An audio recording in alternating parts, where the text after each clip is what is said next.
Hi everyone! Today we are going to take a close look at Thebai, the latest release by Board & Dice, who also sent us this copy for the sake of this review. This is going to be a very detailed review and we are going to talk about components, setup, rules, game duration, variety, asymmetrical player colors, player count, similarities with Tianxia, replay value and more. But before we get into that, let's first take a very quick look at the gameplay. In Thebai, players take on the roles of leaders of noble families during the Bronze Age in Thebes. During the game, they will try to rebuild Cadmia and protect it from incoming attacks. Dionysos and Ares will support the efforts of those devoted to them by providing benefits. The various tasks give the players points, and at the end of the game, the player with the most points wins. A game of Thebai is played over the course of 10 rounds. At the end of each round, a fate tile gets resolved. Fate tiles provide benefits and scoring opportunities and trigger conflicts. During each round, each player takes one turn, and during their turn, a player can resolve various actions and effects and trigger combos for powerful results. Actions and effects get activated by placing citizens on action spaces on the main board or the player board, by moving the Archon on Cadmia tiles, and by fulfilling contracts.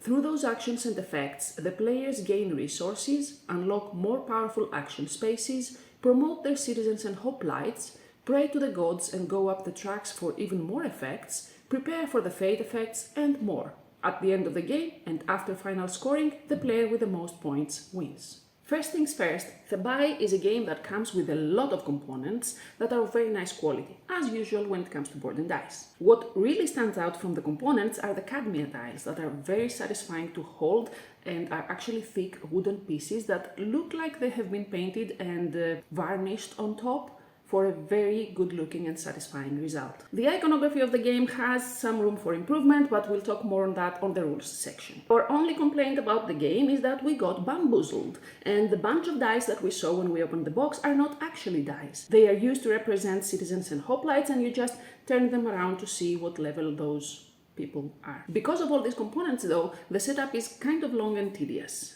It's definitely more than we would have hoped for such a game. Thebai is in desperate need of a good insert to make this process at least a little bit easier. It could also benefit a lot by player aids for the setup itself to remind us of the order of the fate tiles and the starting resources, coins and dice each player gets. We had to check the rulebook every single time for those, and it could have been much easier if we simply had a card for that. Now, as much as we enjoyed the game, the rulebook definitely did not help with that. It feels sloppy at best.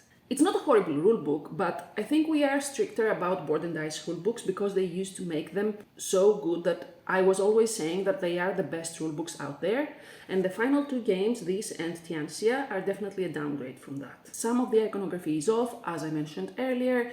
There are some missing information in the rulebook and the player aids, the structure is a bit confusing, and overall, while it's not horrible and it wouldn't keep us from playing the game, it could have been much better. If you get past that point, the game itself has a very simple, straightforward core that helps a lot with learning the game, but the complexity comes from the insane amount of options that the game provides. All these options also make the game quite long. This may be something that would keep some people from playing games. It is not a problem for us, but I think that it's fair to say that it's a game that would be 1 hour long per player. It is prone to AP, so it could definitely be longer with people who are prone to that. But on the other side, if people are experienced enough, it could even take less than that. It also has the same amount of rounds, no matter the amount of players, and each player takes one turn during each round. So as you can imagine, the player count and the duration of the game are inherently linked. With more players, there is also more information on the board, which means you probably have to think longer for your turns.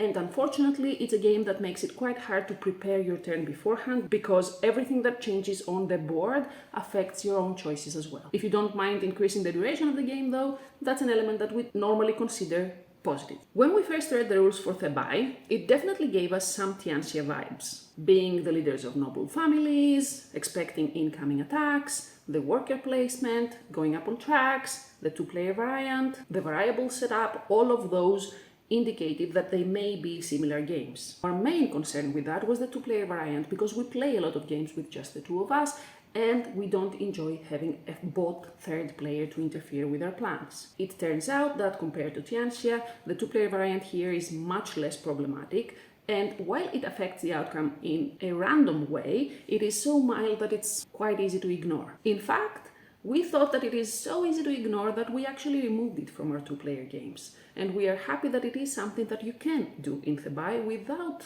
seemingly affecting the gameplay too much. You probably do less things throughout the game if you don't include the third player, but that's the same for both players, so it felt more fair to us than actually having a random element that could boost one player over another. We did play with the real third player, and we did find that the interaction was kind of similar, but even that felt like it messes with the balance of the game overall if one of the players is accidentally supporting another through promoting their citizens or hoplites. In any case, because of that and because of the increased duration, our preferred player count would be the two-player count without the herald cards. Our second concern were the incoming attacks and how those would affect the board. It turns out that they bring no distraction and they feel more like events to prepare for and gain benefits from, rather than actual attacks that can completely alter the course of the game and the state of the board. They are much less punishing,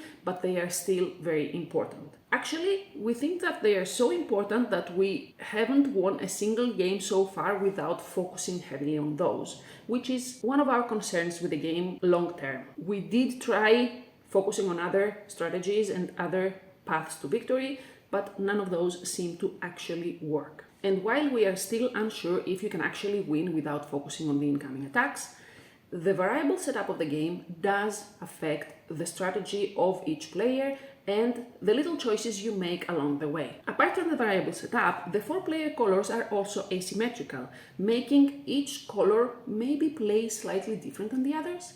This is something that is not even mentioned in the rulebook, and it took us, I think it was our second or third game that we actually noticed that we didn't have the same Cadmia tiles between our player colors. We tried the colors that we hadn't used so far, and it definitely felt like more and different options were presented to us through those. We just think it's odd that we were not informed and we had to figure it out for ourselves. Even more variety is introduced to the game by the contracts that are also a very important aspect of the game. Not only do they give in-game benefits that are super strong and feel like extra actions, they also give a huge amount of points during the final scoring. We absolutely enjoy that combination. We don't like contracts and goals that only give points at the end of the game, and it feels nice to create combos with the contracts as you play. What we are concerned about is the balance of them, because we noticed that weirdly enough, some of them have the same cost and different strength results, and others have different costs and the same results. We have seen that in other games as well, and it always makes us feel that it's weird to have to pay the exact same thing and one of the players would get something better than the others for the same resources. Because of all the above, and as I mentioned earlier, it is a game that suffers from analysis paralysis, and it gives so many different choices throughout your turn that it's almost impossible to calculate exactly what you want to do from start to finish. Most of the times, we just jump in with the best possible scenario we have in our heads and hope it pans out by the end of our own turn. Of course, we enjoy every single moment of that torture. In any case, it always made us feel that by the end of our turn we had accomplished so much that it felt so satisfying, and while we finished the game thinking that we definitely could have done some things better, this only made us want to play again because it combines the satisfaction of doing huge combos and a lot throughout your turn, but also leaving you this little urge at the end to try again and do better. For that reason, the replay value is quite high. In reality, Thebai feels like a game that does not offer something revolutionary or completely new.